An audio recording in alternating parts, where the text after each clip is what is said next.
Hey everyone, welcome back to King's Backwoods Garage.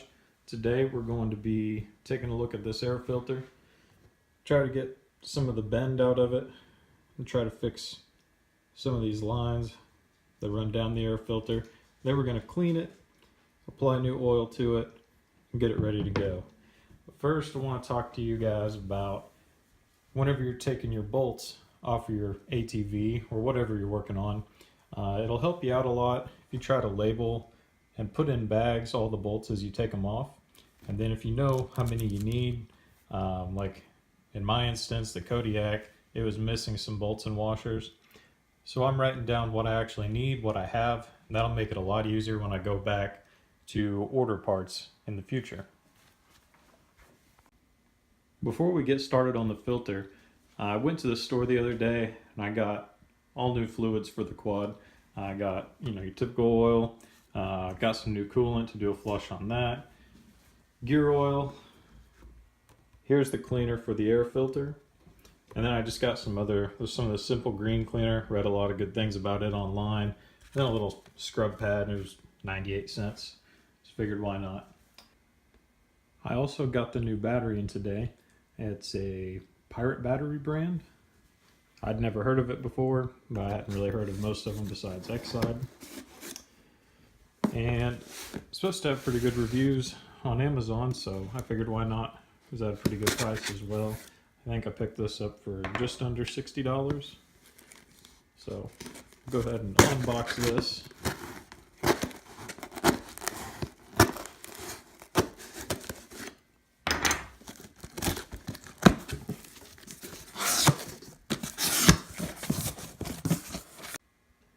So these batteries are pretty heavy, so I went ahead and took the box, inside a box, out off camera. So it wouldn't have turned out very well if I tried to record that while I was unboxing. So battery's in here. I'll be right back. So here's the battery and the fasteners that came with it. You can see there's a Pirate battery brand. It's the 20 lbs. That's what comes in my ATV, so that's what I got to replace it with. And we'll get it hooked up here in a couple days and get it fired up again. So the first thing I'm going to do is just take my fingers up in here, try to push out the sides of the air filter where it looks like it's been just squeezed or crushed. I don't know what went on. Try to return it to the more perfect cylinder type shape. So that's already making a pretty good difference. You can see there, it's a little bit more round and symmetrical on the sides. Right up in here, being a little difficult.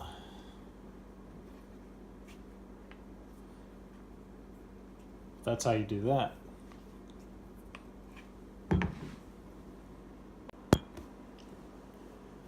Next thing I'm going to do is try to work out some of these creases and bends. So for this, I'm just going to take a flathead screwdriver and just start prying in between each of these little rows. And this probably really isn't that big of a deal. I'm sure the filter is going to work just fine, even whenever they're bent up a little bit.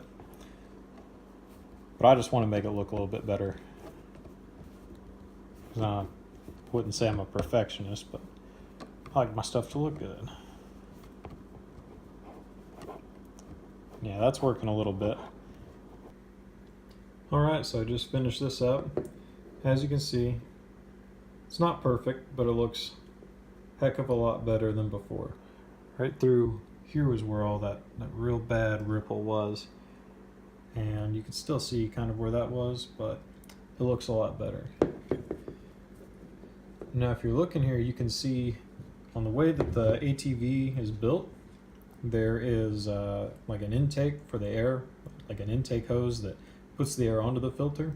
And I don't know if you can tell in the video, but right through here it's a lot darker, so you can see that it was sitting in the four-wheeler in the little intake box like this, so the air would have been blowing right here,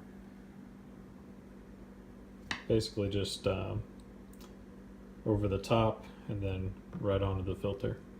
And that's why that's a lot dirtier than the rest of it.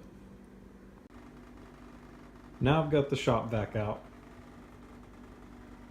and I'm just going to try to get out some of the loose chunks before I apply the actual K&N filter cleaner to the filter, just because there's so much loose stuff in here, but I think it would be beneficial to get that out before I waste any of the cleaner.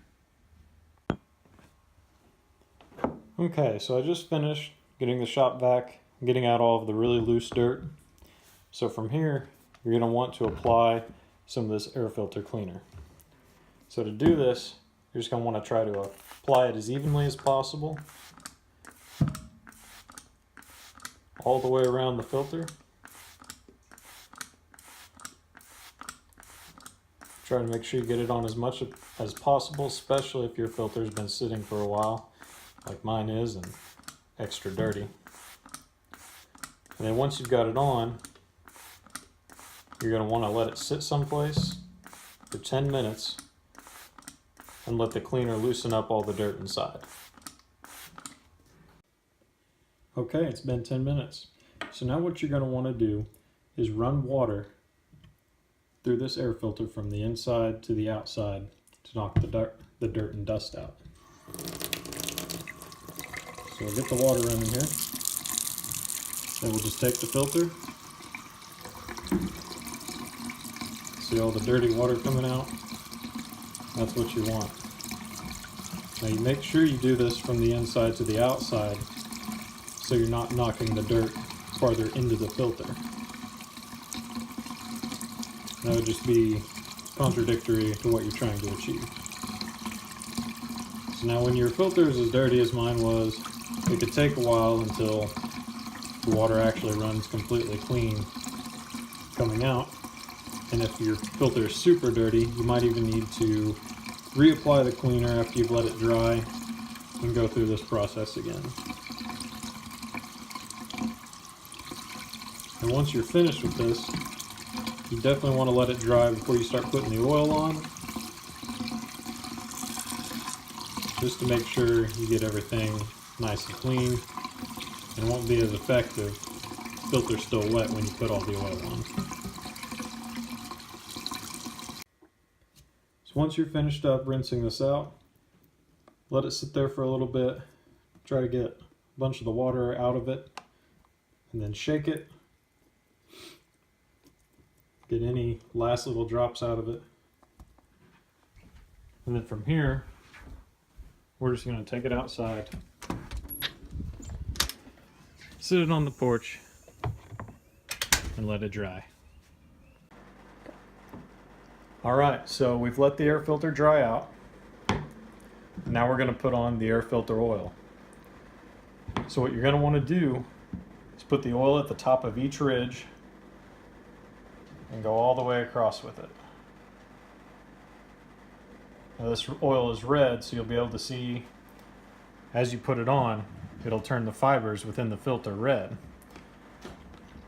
They also make an aerosol spray can, which is a lot quicker and easier, but I couldn't find that at Walmart whenever I went and picked this up. So I'm going to do it the slow way. Okay. So we've got the oil applied, and as you can see, it's a nice red even coat the whole way around, and it's soaked down into the fibers. That's exactly what you want. This filter is ready to be put in. So thanks for watching. Hope you guys learned something, and please like, comment, and subscribe if you liked the video.